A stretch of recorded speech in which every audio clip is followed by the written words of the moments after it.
Hey everyone, I'm Courtney from Cake by Courtney. It's so fun to be a part of I Am Mom Summit this year and to teach you a little bit about cake decorating. Now, for those of you who don't know me, I'm a self-taught baker. I started my blog and Instagram just a couple years ago, and I've been just teaching myself through trial and error how to create recipes, how to decorate, make them look really nice, and just share all of that with you and hopefully help take the guesswork out of some of this for you so that you can do it at home just like I am.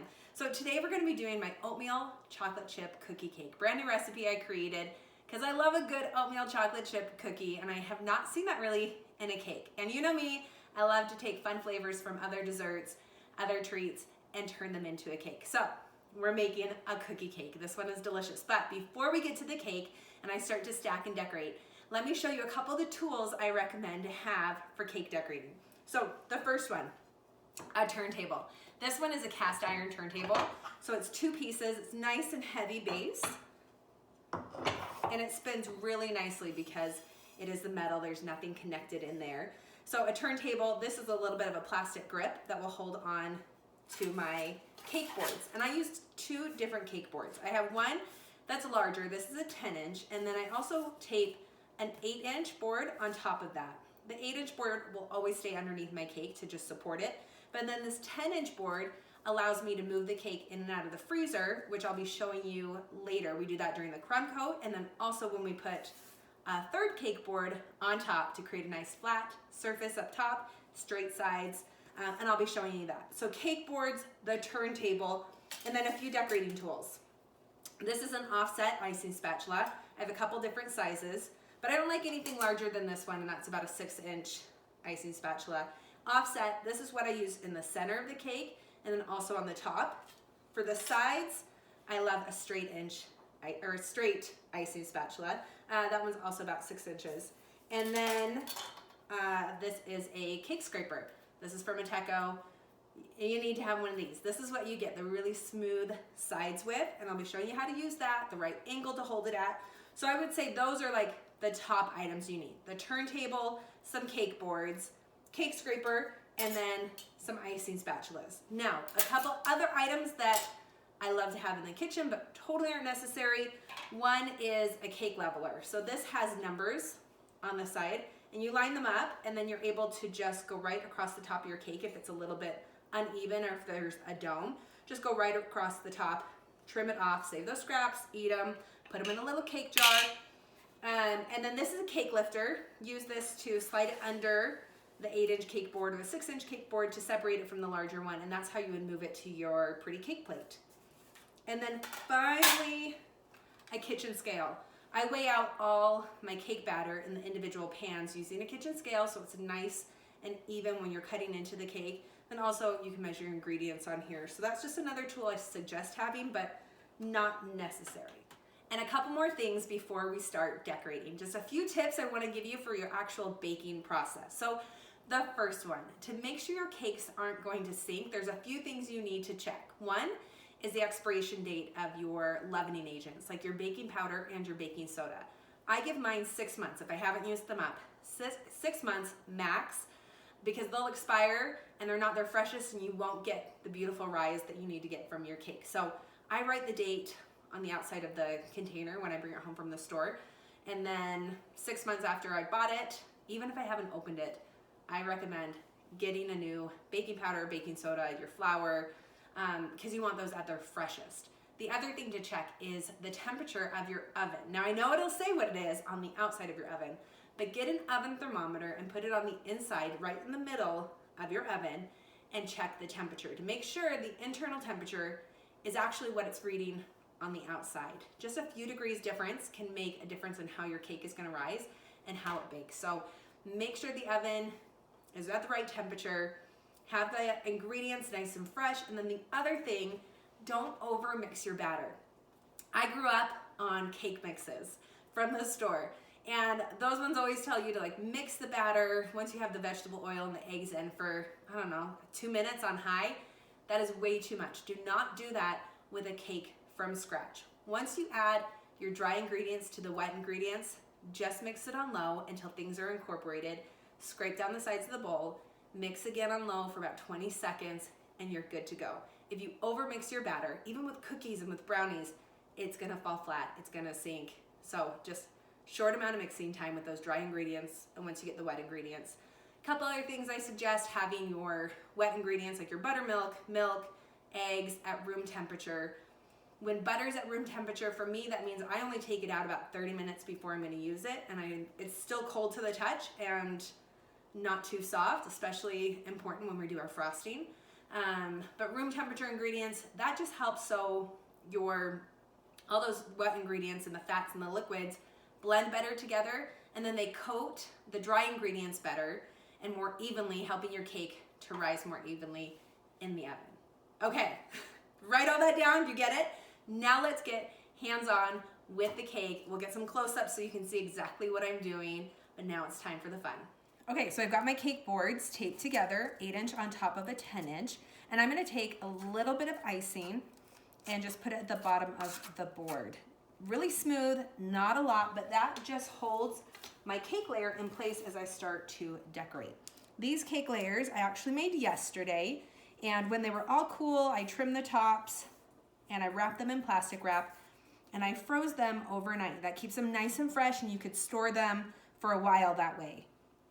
I'm just centering it on the center of the 8-inch cake board, looking around just to make sure it's about even. And there's a space now here between where the cake ends and the cake board ends, and that's gonna help me fill it in a little bit later.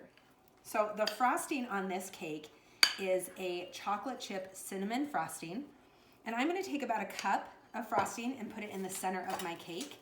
You can also pipe frosting on. I just noticed that when I pipe my frosting on, I tend to use a little bit more, and I don't have quite enough for the edges. So I plan for about a cup of frosting between each of the 8-inch cake layers.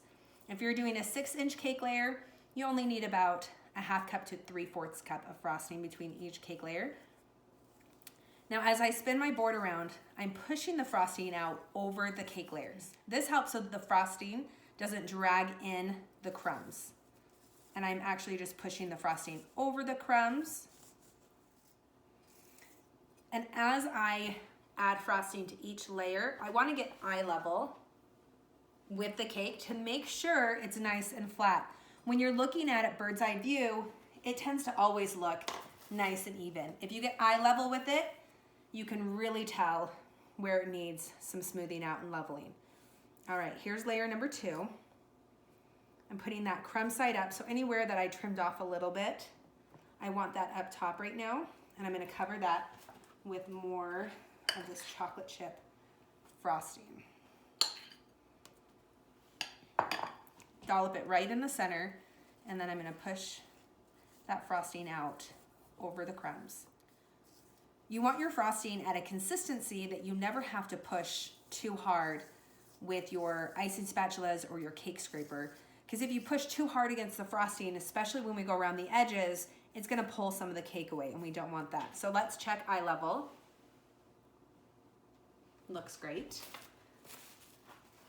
Now our last cake layer is gonna go crumb side down. So the bottom of the cake is actually what we have on top. This is our smoothest surface, and that's what we want to do the rest of our frosting with. My next step is to apply a crumb coat to this cake. A crumb coat is just a thin layer of frosting that's gonna go around the entire cake and just lock in the crumbs. And we put it in the freezer for about 10 minutes to solidify the frosting so it locks in the crumbs, and then we can go over it with our final coat of frosting. Notice how I'm holding the straight icing spatula. I'm holding it vertically, but moving it horizontally and bringing the frosting towards me. I point this out because sometimes in my cake classes, I'll notice people holding it horizontally and trying to go up vertically. And that, as you can see, doesn't get you a really smooth surface here. We want to hold it vertically and then drag that frosting towards us, whether we're left-handed or right-handed. And look how thin that layer of frosting is. It's just to lock in the crumbs and be a good foundation for our final coat of frosting. This coat of frosting too, we don't want to use a ton of frosting on because no one's going to see it. We're going to cover it up. And it doesn't need to be perfect. It's just a functional step here as we decorate our cake. But it's such a necessary one, because if you don't set these crumbs in the frosting, you're gonna get crumbs in that final coat of frosting, and it will drive you crazy.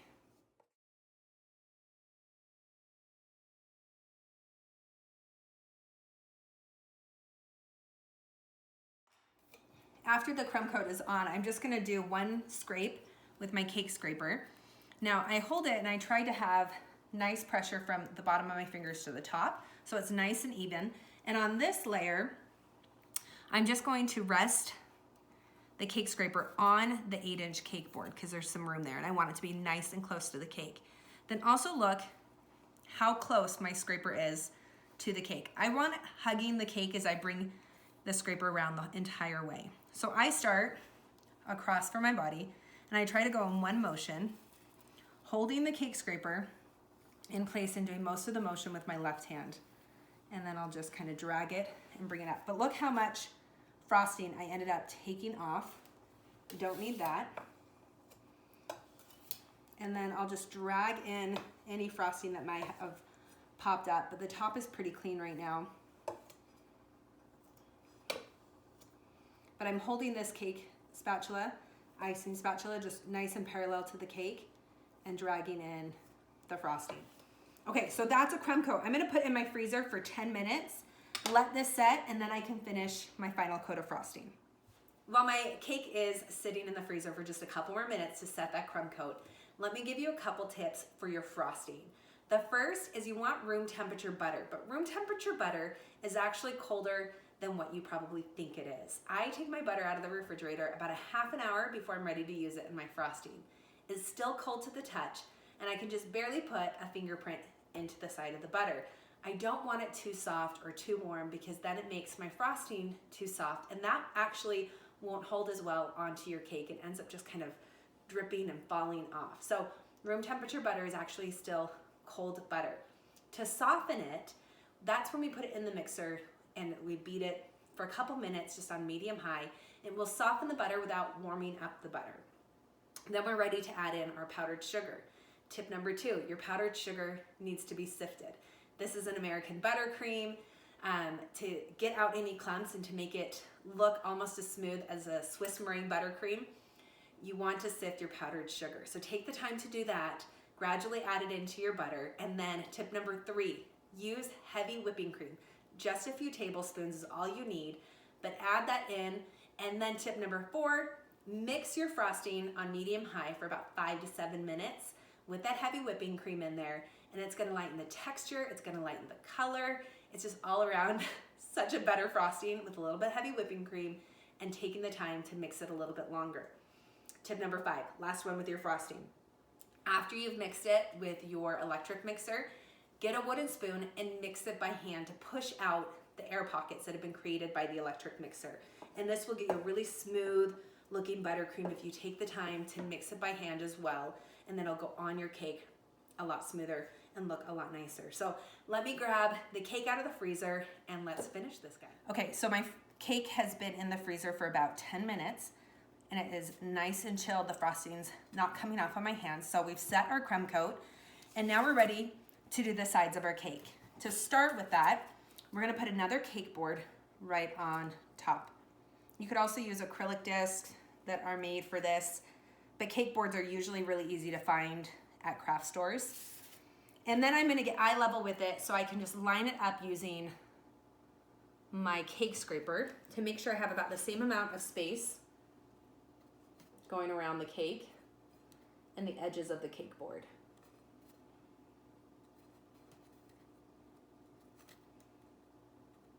Okay, so now that I've done that, I wanna make sure that my cake board is on pretty flat. And if my cake is not flat on the top, which mine isn't right now, we're gonna create a flat top. So I can tell when I get eye level with my cake, this side is a little bit higher than this side.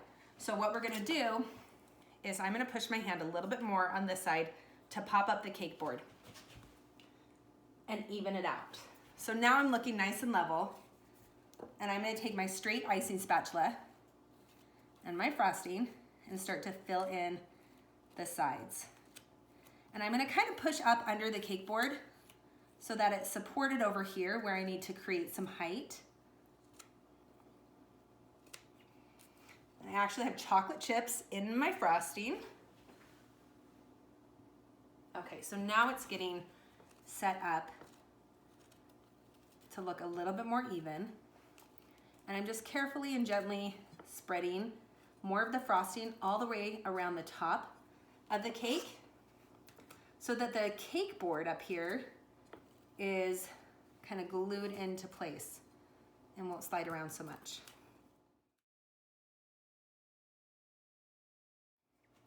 So now the top of my cake looks nice and even, and I want to finish filling in the sides. And I'm going to go all the way down to the bottom of the cake board and cover the bottom of the cake board with more frosting. Because I'm keeping the cake board on to support it, I want to cover it so we don't see it when we display it or we put it in pictures. Let's hide that cake board the best we can.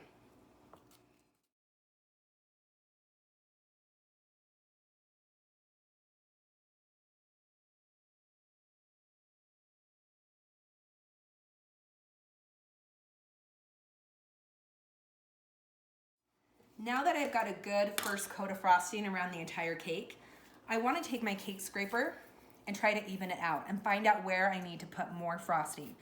So again, I'm holding the cake scraper super close to my cake. And I'm going to try to go around in one motion by doing most of the turning with my left hand and just dragging the scraper gently around the sides. You don't need to push hard with this. Now, I kind of made it tricky with all these chocolate chips in here. But we just keep going around, and I'll do it again. Try it a couple times. I can tell I have a little more frosting on the bottom than I do on the top. So I'll scrape away a little bit more on the bottom and then add some more frosting to the top of my cake. And you just keep going around the cake little by little, adding some, scraping, adding a little bit more until you find that your sides look nice and even. But I'm not going to add everywhere. I just want to add some places that look like they don't have as much frosting. In between every scrape with your cake scraper, you want to clean this off so there's no extra frosting pulling away the clean frosting over here. So clean off your tools every time you go around scraping it. The other thing I like about the metal cake scraper is that you can run it under warm water, dry it off, and the heat from the scraper will help to manipulate this frosting and give you a nice, smooth surface.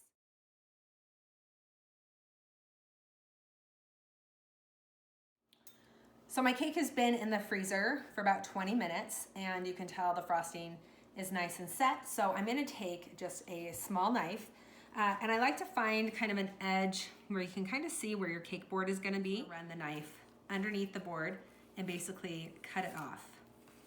And I'm holding the back of the cake board with my hand so it doesn't just pop off on its own. It tends to want to do that.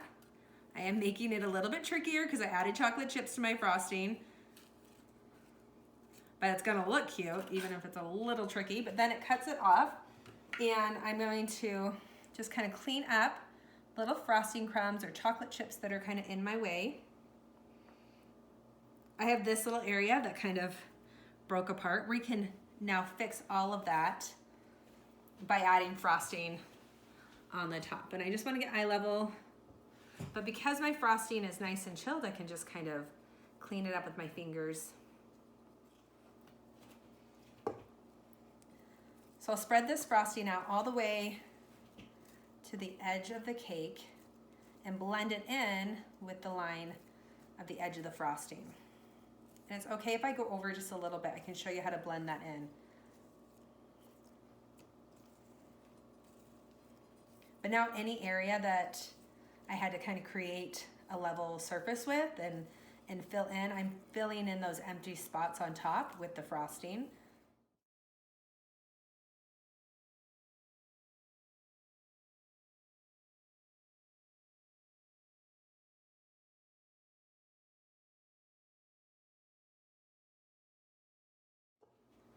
I feel like that side's just a little bit low, so I'm gonna add a little more frosting over there. Get an eye level, make sure it's nice and even on the sides and the top. All right, so now I've got a little bit of this frosting, hanging over. I'm gonna pull out some of those chocolate chips. I'm gonna take a clean icing spatula, just my offset, and I'm gonna run it around the entire edge of the cake. Because the cake is frozen, I'm not gonna have any problem going around the cake. It won't mess up the frosting that's already there.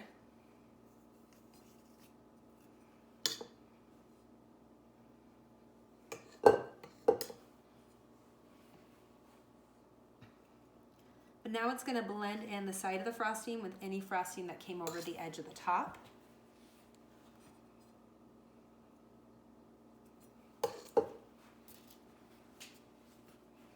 And just go it around a few times until that line is just blended in.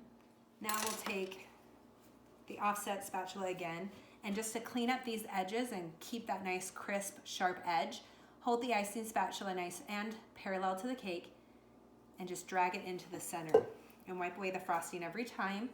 And we're just gonna use that edge and drag it in and keep that nice, sharp edge there.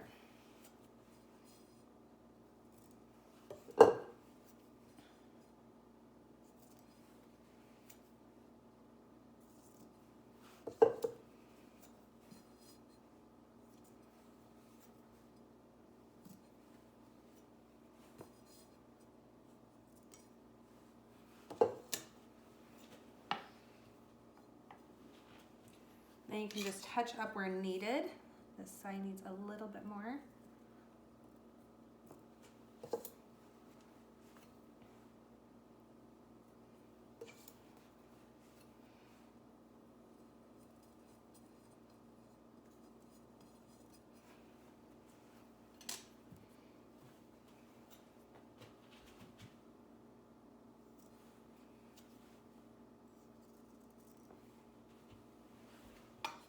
Now remember, it's buttercream. It's not gonna be as perfect as fondant.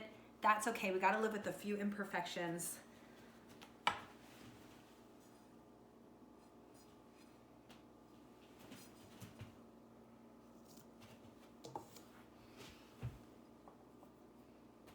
Okay, now we wanna add a drip to this. Now, this drip is just some heavy cream and dark chocolate chips, 1 cup of heavy cream to 1 cup of dark chocolate chips. And you can test it on top. Looks nice and drippable. And we're just gonna hold the bottle right to the edge of the cake, but not on the side of the cake. We actually wanna hold it, you'll see, on top of the cake, and just let the drip spill over the top and drip down the sides. The more pressure you apply to the bottle, the more you're gonna have the drip go down the edge. I like to be a little uneven with it. You just gotta go for it. You can't hesitate too much.